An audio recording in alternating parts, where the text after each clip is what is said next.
What's cracking, Thrill Billies? As you can see, K20 is back and running.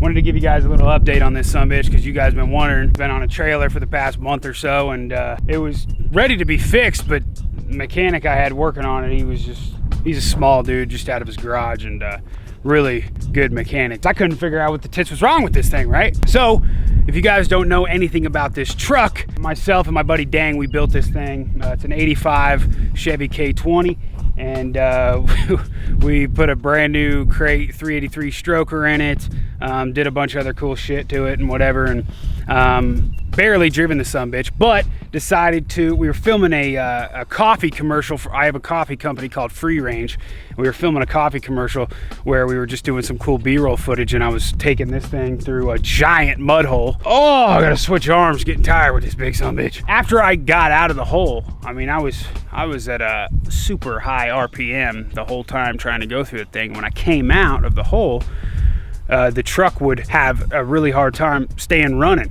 and I towed it back to the house. I had it on my trailer. Couldn't figure out what the tits was wrong with it. This was, you know, in probably December or so, January probably. Actually, yeah, I think it was like January, February, and could not figure out what the tits was wrong with it. So had my mechanic buddy come over, and he thought it was he thought I broke a lifter or something inside the motor. That actually wasn't the case. Luckily, it was something simple, but something super freaking small, man. So not only am I giving you guys an update on what the tits went wrong with this thing, but also on a couple things I need to do to it, and maybe you guys can help me figure out what I can, because this thing, you know, I thought it was mud hole worthy, you know, maybe some small ones, but after taking it through these big freaking holes the past couple times, there's some problems I figured out that I need to fix before I take this in a hole again. All right, so here we come into the motor, or excuse me, engine. You know, you can see it looks like shit right now. Like, this used to be so freaking pretty, but now it's just disgusting, right? So we'll get into that in a second, but one thing I do need to tell you guys is the problem that went wrong. Behind this little air filter right there is the distributor. Back in there is the distributor, right? So I noticed while the truck was trying to get running after I went through that hole, I was trying to figure out what the problem was. It sounded like the timing was off. When I had this filter off, it was backfiring like crazy. The flames were coming out of the freaking carb. It was insane. So it sounded and it felt like just the timing was off, right? So I kind of felt like it was something with the distributor, okay? Well, after my buddy was running compression tests and had the timing gun out and stuff like that, he took the distributor out.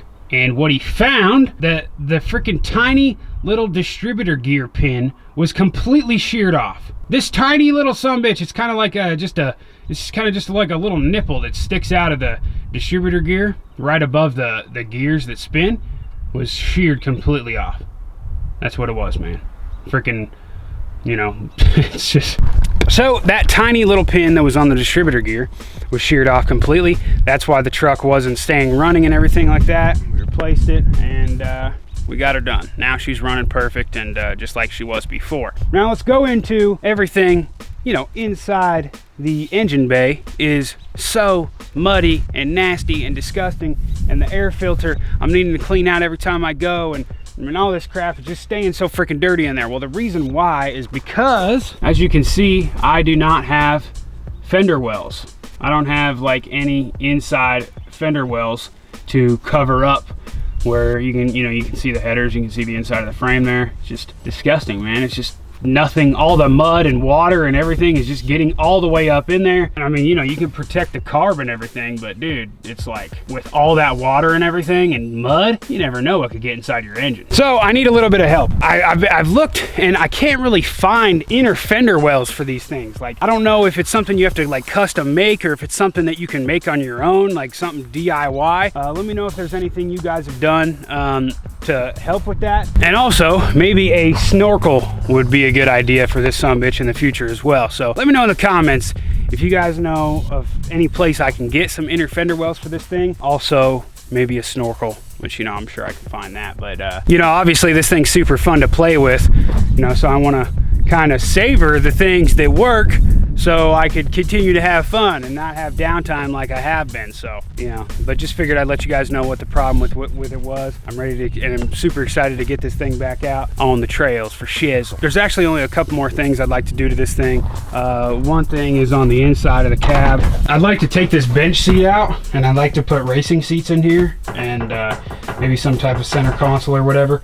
That would be nice. Just because when we're going through these freaking holes and crap, I mean, the seat belts don't even freaking work. They're completely locked up, and this leather bench seat, you just slide all over the place. So definitely some racing seats or something would be cool. And then the other thing is the bed. The inside of this bed, dude, is just completely freaking rusted, man. It's just rusted everywhere, especially way back more in there. You can't even stand in the bed without falling through pretty much. So it would be a good idea to possibly replace this freaking bed, of course, but I'm not too worried about that right now because there's no rust on the outsides. At least it still looks pretty, right? Oh yeah, and then this thing, how about that? So yep, there's the update on the K20. Hope you guys enjoyed that.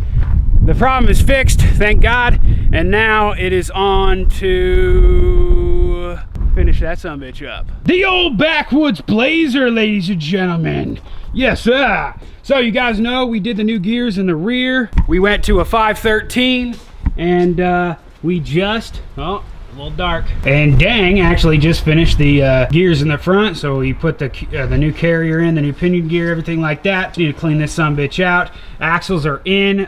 We need to get new freaking wheel bearings because they're completely shot. Put those in, put the cover back on, fill it with fluid, and we're good to go on the gears. I'll be giving you guys more in-depth update on the backwoods blazer because, like I said before, if you guys don't know, this is my 1979 K5 Blazer, right? Building this thing, we got these big old freaking super swampers. We are building this thing for one of you thrill billies out there. I'm gonna give this truck away once we're finished and everything's good. We also had to cut off the exhaust on this thing to drop the tranny in the transfer case, so I gotta figure that out as well. We're gonna get this thing completely perfect for one of you, and we're gonna give it away, so stay tuned for that as well. Right here, ladies and gentlemen. Okay, so here's your little distributor gear, right? That is where the freaking pin goes, and one of these little freaking $2 doohickeys is the damn pin. A $2 little fix, man. But you know, of course, it's a pain in the ass. Like a little $2 freaking pin there. You know, you got to take the whole distributor out. You know, got to make sure the timing and everything's good again. So that's the freaking tiny little problem right there. Now, I know you guys love the truck vidges, and you know, make sure to smash that thumbs up button if you guys want some more truck vidges on this channel. Not just talking about what the hell's been going on, but also working on them and stuff like that. K5, we're gonna be wrapping that sumbitch up. Of course, the K20 will be doing some stuff. If you guys let me know some ideas and crap on what to do for those fender wells, and you know, just some good ideas, let me know in the comments below. And then the biggest project we have now